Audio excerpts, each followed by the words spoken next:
Got goals? It's that time of year again. New Year's resolutions, goal setting. Everyone's talking about what they've got planned for the year, or are they? It turns out that most people don't actually set goals and wonder why their life tends to stay the same. In this episode of Dan's World, I'm going to share my personal goal setting framework that I've developed over the years, having struggled endlessly to try and achieve various different outcomes using all kinds of different methods. I've now finally settled on a system that works for me. It's incredibly simple, and I'm going to share it with you in this video. So what is Dan's World? It's a brand new solo vlog, a video log that I will record almost daily-ish to tell you a bit about what we're working on and what you can learn from some of the things that I'm learning as we progress. So I wanted to start following my first video with a discussion around how we can set goals in 2025. And I've developed a framework called the 3 Peaks framework. Now, it's named the 3 Peaks after the famous British mountain climbing challenge, where you climb 3 mountains in 24 hours. Yes, that's Mount Snowdon in Wales, Scafell Pike in England, and Ben Nevis in Scotland. I've never done the challenge yet myself. I've climbed 2 of the mountains independently, and maybe I'll set that as one of my 3 peaks for 2025. But the principle is very simple, that you set 3 major big mountain goals for the year ahead. So out of all the things that you could possibly achieve or want to achieve, setting the 3 most important priorities and outcomes for the year ahead. Now, I do this professionally and personally. I work on a lot of projects with my work, so I'll break that down for you later on, how I manage all of that. And I also apply the same concept personally. So what are the 3 major things that I'd like to experience, do, or have in the next 12 months?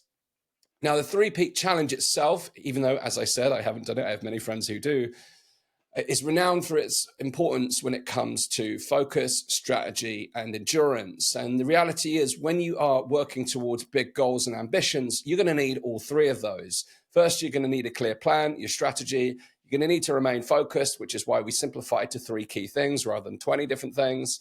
And you need to be able to endure the challenges and stresses and struggles along the way to achieving your goal and reaching your mountaintop.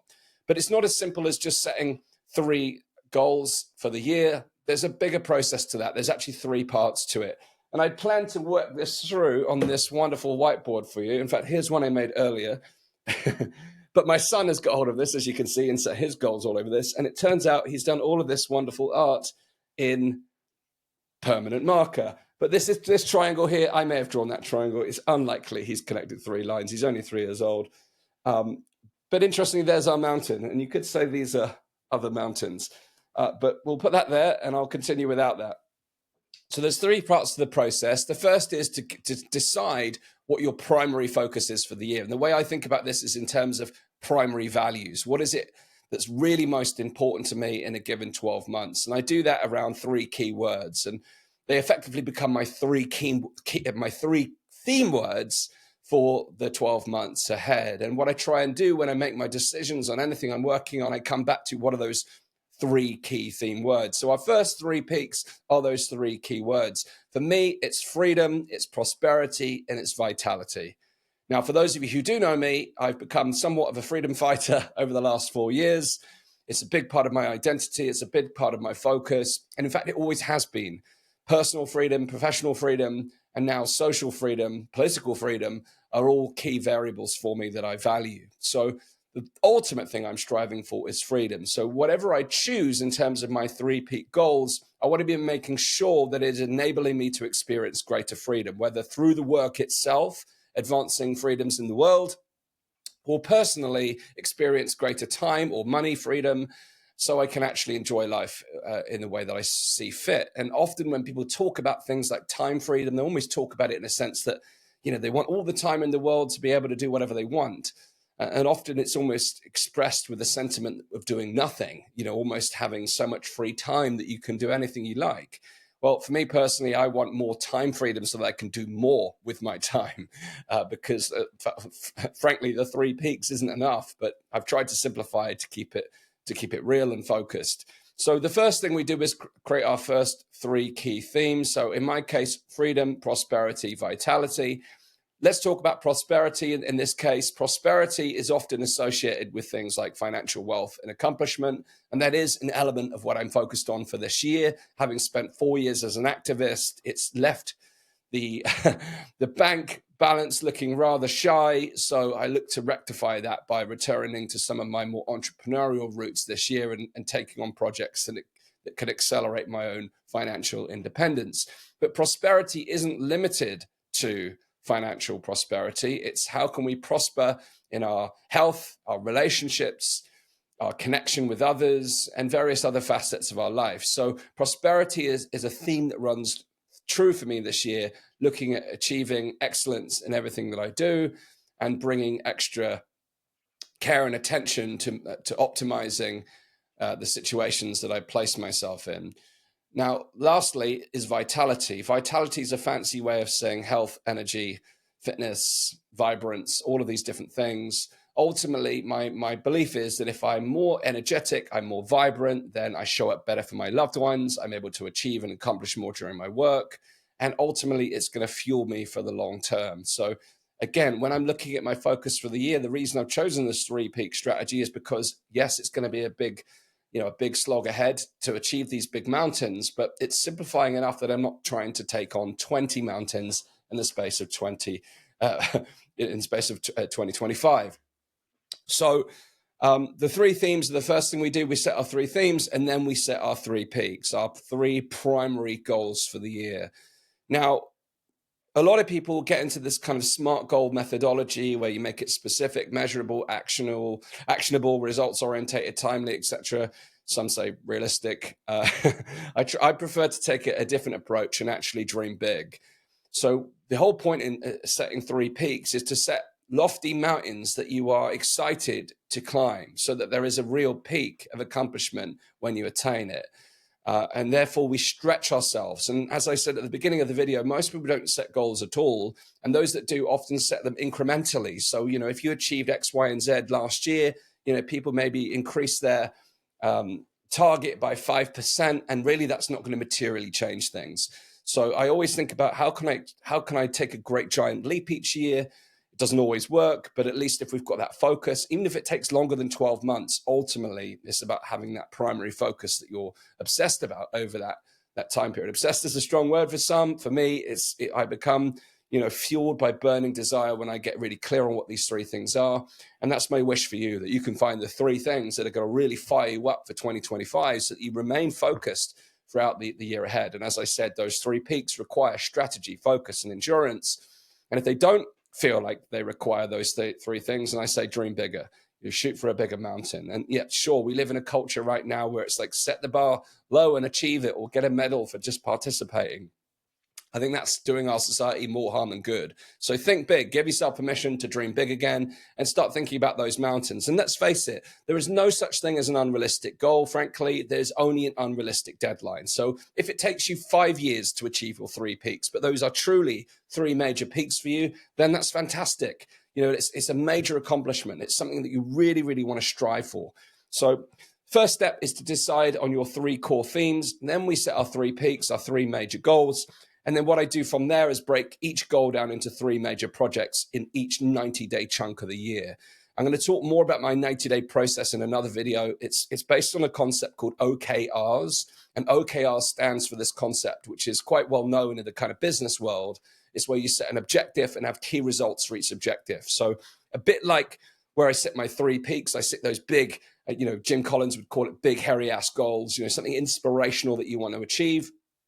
I follow the same approach when it comes to my 90-day planning. And the objective, let's throw out that kind of, again, SMART methodology for the objective part. This is the bit to get us juiced. It's the bit to get us excited. The objective can be qualitative. You don't have to describe it in SMART terms. It's something that should be exciting for you. So the term objective, let's think about it more in a dream state. What's the 3 things you want to achieve in 90 days that will take you on that trajectory to climbing your mountain over that 12-month period? So you can think about it as 4 base camps on the way to the peak of your mountain if we're working on 12 months goals. Base camp 1, the end of Q1, quarter 1, end of the first 90 days. What are the 3 peaks, the 3 micro peaks that you're going to attain in that period of time? So what that will look like, it could be that you work on one of the major peaks and you've got 3 major milestones that you want to achieve in the first 90 days, or perhaps like myself, you're choosing 1 major milestone for each key peak and you're working towards that in a 90-day period. Now, I know what some of you are saying, and some of you are thinking, you're absolutely right. When I go through my goals for this year, any sane person would say you're trying to do 3 things in 3 different areas in 12 months. And you're absolutely right. And you know what? As I said in my last video, it's a hypothesis that I'm overcommitting. Even distilling down to 3 things is tough for me. I'm such an ambitious person. I've got so many dreams and ambitions that even selecting just 3 things is a challenge. And part of me already knows that if I just condensed all of those 3 into one and set 3 peaks for that one focus area, I would get much further faster. That's one possible scenario. The other scenario is in this 12 months, I become an even more developed leader and develop my skills so that I can become more resourceful rather than relying on my own effort and energy and sweat and blood, but actually call upon others to support the mission, draw upon other resources to accelerate this. So I'm going to give it my best shot. You're going to see it every single day along the way. We'll see how I get on. So let's recap. We've got our 3 key themes, we've got our 3 key peaks, and we've got our 3 key projects each 90 days. This OKR piece I touched upon. The first thing is our objective. The second thing is our key results. That's where we do get measurable.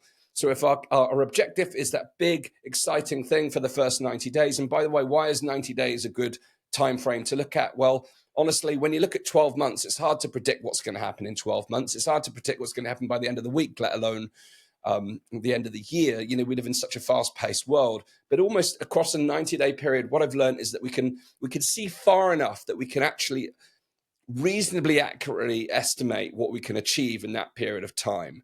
So 90 days works really effectively because we can break down that big peak, we can chunk it down to one major project, and then we can work backwards from that major project over that 90 days more realistically than we can over the period of a year or even longer. And by the way, one of the hardest lessons I've learned, and I actually don't know the name of the razor for this. You've heard of things like Occam's razor. There's a razor that describes this situation.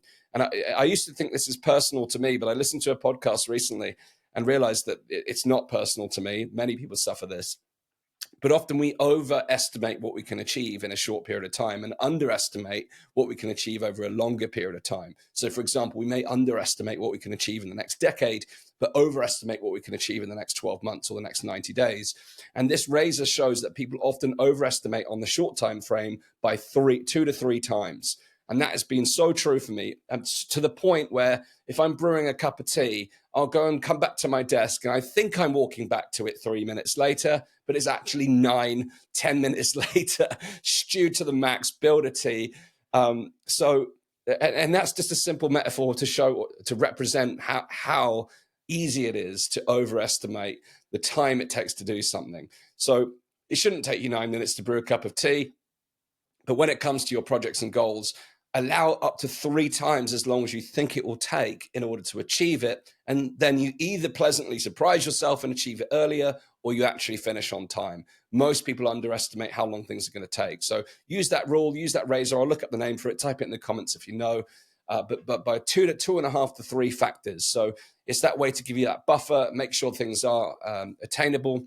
That's where we get more specific in those key results. So our objective is the thing that we're working towards. It's what gets us excited in that 90-day time frame. And then the key results are the things that we measure along the way. So, for instance, if I have a fitness goal, I might say I want to, compete in my first half marathon of 2025, and then the key result is the time, perhaps hour and a half.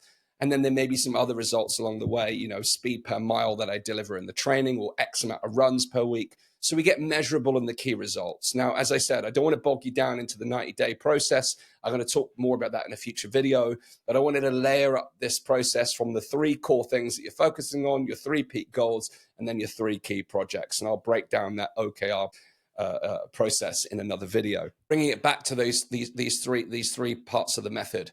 This 3 peak method that I've concocted. Number 1 is to come up with the 3 things, the 3 core themes for this year. What are the 3 things that you want this year to represent for you? Then what are your 3 peak goals? And if you're in business, you might want to do this professionally as well as personally. And in fact, even in your career, let's think about getting ambitious in your career. If you've retired, then, so be it. Let's keep it to your 3 personal goals. You may want to do something professionally. I know plenty of people who have retired who want to give back. That could be a goal for you. What are your 3 key peaks for this year? And by the way, I've set some outstandingly ridiculous big peaks. Let's not get into comparisonitis here. You know, your peak could be, you know, much grander. It could be much smaller. It's your peak. It's not for anyone else to judge. You're only up against yourself and your own version of who you were yesterday. You know, so that's one of the biggest things I've learned in my own growth. Don't compare myself to someone who's already further ahead. Sure, look ahead for inspiration. Find a hero to model. Great place to start, but don't, you know, put them so much on a pedestal that you put yourself in a pit. You know, look to others for inspiration, but don't judge yourself by the same standard. Judge yourself by your standard and recognize that you can elevate your standard in any given moment. And this could be the year that you decide to do that. So those are the three components. As I said, in a future video, I'll break down this 90-day OKR process. I'll probably do that once we've completed that process for our various projects, so I can actually give you real examples. But if you enjoyed this, let me know your thoughts in the comments. Please do hit the subscribe button on YouTube, and do go and check out our podcast, the Dan Astin-Gregory podcast. And if you want to get closer to what we're doing, you want to get closer to the energy I've shared with you today, come and join the Live Free and Prosper community at danastingregory.com/supporter. You can join for just £5 per month, get advanced access to all of our episodes, behind the scenes conversations, and more. It's a great place to be, a great peer group to be involved with. So again, that's danastingregory.com/supporter. Thanks for tuning in to episode 2 of Dan's World. I'll see you again soon. Big love. Peace.